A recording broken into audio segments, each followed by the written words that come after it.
Thank you so much. And it's such a pleasure to be here today with everyone. I am the representative for the multi-country office in the Caribbean. And in doing so, we are also the home of the Race and Gender Bias program, addressing race and gender bias through South-South and Triangular Corporation. And today I just wanted to share a few remarks, and it's hard to follow Ms. Newman as well as that wonderful song by 𝐼𝐮𝐬𝐭. But we're talking as well about the Caribbean perspective in particular on the intersection of climate, race, and gender justice. We know that the UN General Assembly proclaimed 2015 to 2024 the International Decade of People of African Descent. We need the recognition, we need the justice, and we need the development. We cannot have that without climate resilience, especially in spaces like the Caribbean. In the Americas alone, we know around 200 million people identify themselves as being of African descent.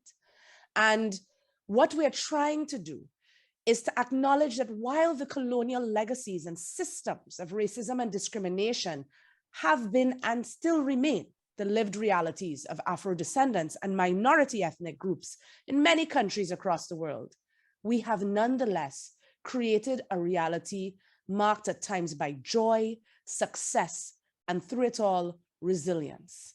What matters, to paraphrase a Caribbean giant, so that we get through our history is not only imagination, but imagination as necessity, imagination as invention.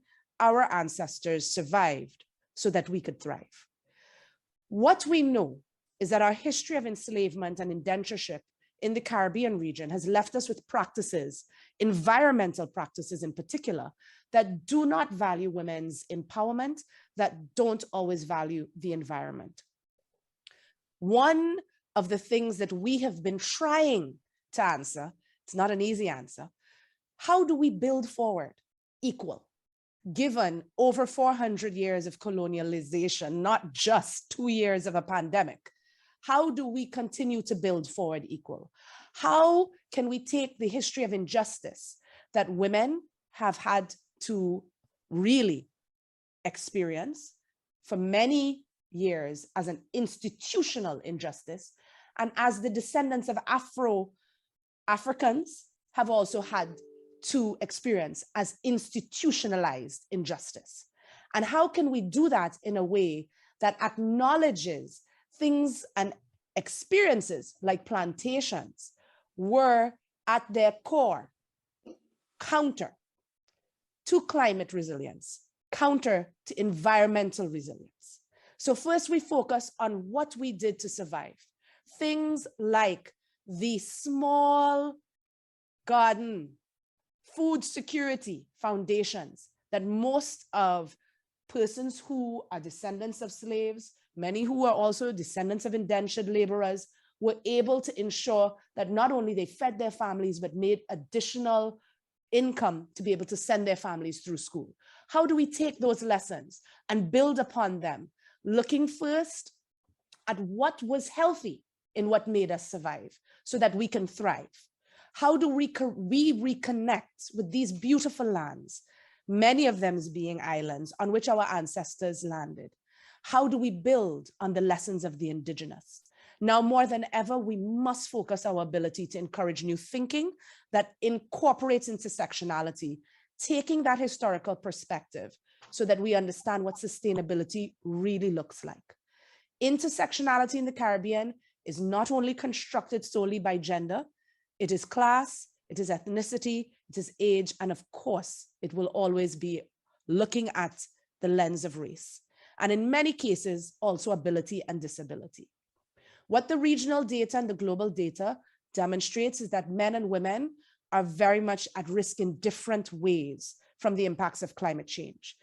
In the Caribbean in particular, the ways in which our family structures historically were undermined by institutions such as slavery and colonialism led to many older men being more vulnerable to the impacts of climate change because they did not have a support system, because they were not as involved in their children's lives as the mothers were. So in the aftermath of hurricanes, they were not getting that family support that many older women were getting.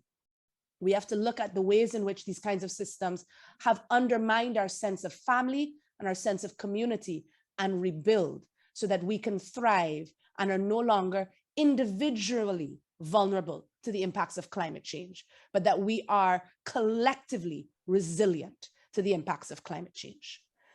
I would like to quote before I wrap up, because I know I don't have much time. I'm actually of Jamaican, Trinidadian heritage, as well as Grenadian and Barbadian heritage.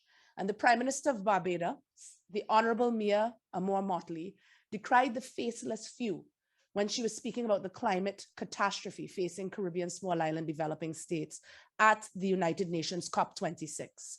She also stressed that it is in our part of the world where for so long our model settlement of citizens in general, but in particular women, were deprived of the right to make choices for themselves and their families and their bodies.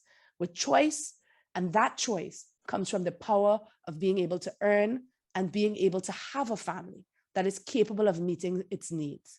So at UN Women, we have been collaborating with Global Affairs Canada, with FCDO UK, and with our colleagues at UNDP, WFP, and CDEMA, which is the Caribbean Disaster Emergency Management Agency, on a project called 𝐿Gender. And through this project, we've been able to look at who is most at risk of the impacts of climate change and disasters. How can we plan more intersectionally to address these risks so that we are more resilient to the impacts? We are not in isolation from other marginalized groups, including Indigenous people. What we want to be able to do is continue to build partnerships across these groups so we can learn from one another and thrive. Last year in August, we launched a project with UNESCO to promote women of Afro descent across the globe. Later this year in September, we'll be having a business boot camp, bringing together Afro-descendant entrepreneurs from across the world so that they can network, strengthen their skills, one of those skills being understanding how to be climate resilient. So you have business continuity in the face of our ever-changing world and climate. We look forward to continued collaboration.